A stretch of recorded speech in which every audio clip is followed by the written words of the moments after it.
They got the elevation from the radar, and they mechanically turned the nose of the gun. That when the gun fired, it set the fuse off, and the fuse would burn while the shell was going through the air, and it would explode near the airplane, and that was the way that they did it. Now, these shells, the ineffective part of them was the fact that the fuses were difficult to be very accurate with the fuses. The radars and the predictors were more accurate than the fuses were. But we did shoot a lot during the time I was there. I was there during the month of February. Then they reassigned me and sent me to Reading, just west of London. Their West Point, Sandhurst, is right near Reading. And I got to visit Sandhurst. I knew some of the people who I'd met in the 2nd Canadian Armored Division who'd come over on the Andes with us that were teaching at Sandhurst. And so I did get to visit them. And I had that was fascinating. That was very fascinating. But we had, I guess, 22 searchlights. Searchlights were about 150 inches in diameter, 150 centimeters in diameter. And they had a antenna, and they had 4 Yagi antennas around the end of the searchlight. So when they got the signal, all 22 searchlights would come on target at one time. Really? So they were So when they would illuminate an aircraft, then the guns could fire visually on the aircraft that was illuminated. So England had various zones of defense. They had a zone for night fighters who were controlled by radar. They had the gun zones, and then they had other areas types of defense that they had in the various zones. So the gun laying was one zone. The illumination of the searchlights was one zone. The radar guns were another zone. So the German planes that were coming in never knew just which zone they were in. They never knew what kind of defense attacks they were going to receive. So it made it very confusing for them. That's the name of the game. That's the name of the game. Okay, go ahead. This is fascinating. All right, when we got through there, they took us to Bodsey. Now, Bodsey is on just a little bit northwest of London on the coast. They there showed us, we went into really the design of antennas. Radio, as you know, ordinary antennas that we think about, you got a signal that goes out in the air and one hits the ground. They come back into each other, they come out of phase. And you don't get one increases the signal, but you get like fingers of signals. So you've got zone negative, no radiation in certain areas. And so when an airplane would fly through those patterns, you could see it at one pattern, it would go out, and then it would come back in, go out, and come back in, and they could tell which pattern it was in.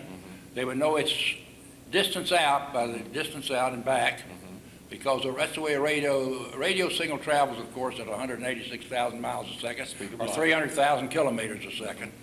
And if you want to convert it to meters, you just divide it into 300,000, the frequency in kilocycles. If you want to do it in megacycles, you divide it into 300, as long as you keep your decimal place the right place, and you can get the wavelength that you need. And these were about 200 megahertz, 200 megacycles. We call them megacycles. They've changed the name now to megahertz. So that's the same thing. We just honored a man, Hertz, who was a scientist in the early days. So it's megahertz.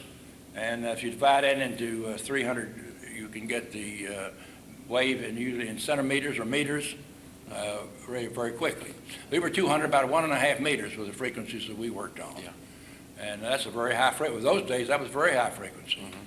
And they told us then that there was a lot of research into trying to get to centimeters, because these radars were based on, our radars were all depend on the reflection off the ground. How you sighted them or how you located them was so very important.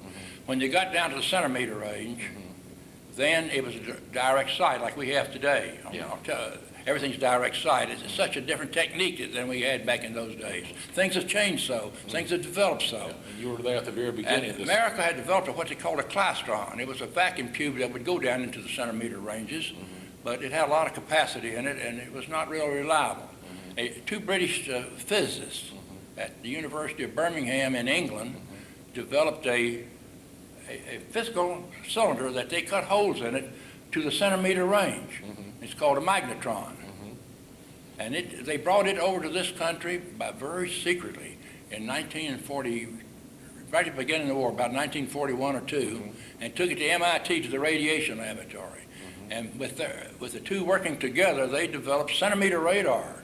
And then toward the end of the war, they could even detect periscopes on submarines with it. Could they really? So it was such an advancement, such a fast advancement. Yeah. And while we were at Botsey, there, the Robert Watson Watts, he later became Sir Robert Watson Watts, came to speak to us. He spoke to us personally. He told about himself. Now, I've read a number of articles about Watson Watt and seen some pieces about him, but a lot of it's different what I'm going to tell you, but I'm going to tell you what he told us. Okay. He came to us, he said he was a Scotsman. He was educated as an engineer. He always wanted to get up into the scientific field, and he was really now more of a scientist because he had worked his way up, and he was now superintendent of the radio division of the National Physical Laboratory of England. It was quite a big research area in London. And he said that back in the early 30s, when the war clouds were beginning to come up, and Hitler was rising in Germany, people said, can't you develop a death ray with that radio? He said, you know, we even did that. We experimented with that, and we tried to work it on sheep and water and get power radiation, but so we were never very Like successful. they're doing with lasers now? Yes, but he said, we did develop a device from the ignition noise of the plane. We could get noises into the radio, and we could get signals. And so I was very conscious with the situation as what was so desperately needed. Yeah. And nobody had developed anything. And he said, what really happened was your big college over in the United States, Caltech, he called it, that's California Institute of Technology, had been working a great deal on re-radiation of signals from on planets or for heavenly bodies and trying to find distances to them. Said Cambridge wanted to do this. So they went over to California and studied theirs and came back, and they set up a big laboratory. And they were sending out signals to heavenly bodies and measured the time at 186,000 miles a second, and they were trying to see how far it was to as best they could do. Well, he said, along in 1935, along comes the RAF and sets a big airstrip right beside Cambridge, and they're flying airplanes. So every time Cambridge wants to run a test, the airplanes flying, they get signals, mess their That's how they signal. learned how it worked. Okay. Messed it up.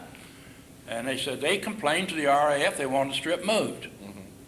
Well, the RAF came over to the National Physical Laboratory and picked out Watson Watt because he was a man who had worked a lot in public relations with the various politicians and people in England.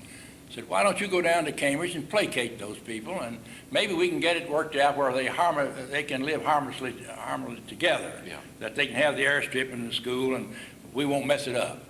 So I went down there and said, I set up before I went, I asked the school to run tests for when I come. And I asked the RAF to fly patterns while I'm there. So I went down, they invited me in, said they had an oscilloscope, which we think is a television tube, setting up, and they had a big transmitter. They were pulsing out these waves, and it's very critical how you pulse them. You know, they're usually in microseconds, a few microseconds of pulse, very high power. And then he watched to get a signal, a very faint signal back somewhere along as that sweep goes across the tube. And he said, I was sitting there watching it, and these airplanes started flying around. First thing we saw big peaks flopping in there. They said, you see how they're tearing our signals up? We want that station moved. He said, boy, wheels began to turn in my head. I said, this is what we need in England. And I told him very politely and nicely that I would see if I couldn't talk to the RAF and we get things worked out where we wouldn't interfere with their signal. They were very happy when I left Cambridge, and I went back to England, and I very excitedly went to my people and told them that I thought they were on something there, that they didn't recognize it. They saw it as a nuisance instead of something that could, as a He tool. said it was something, and they said, well, it'll cost a lot of money to do that. He said, well, how are we going to get the money? He said, well, we'll send you over to some of the people that can do that. He said, well, Churchill was not prime minister then, but he was high up in government. So they got him an appointment with Winston Churchill. He went to see Mr. Churchill and said he explained this whole story to him. He said, you go back and get all the scientists you can together and get all the equipment lined up and do the research you need. I'll get you the money.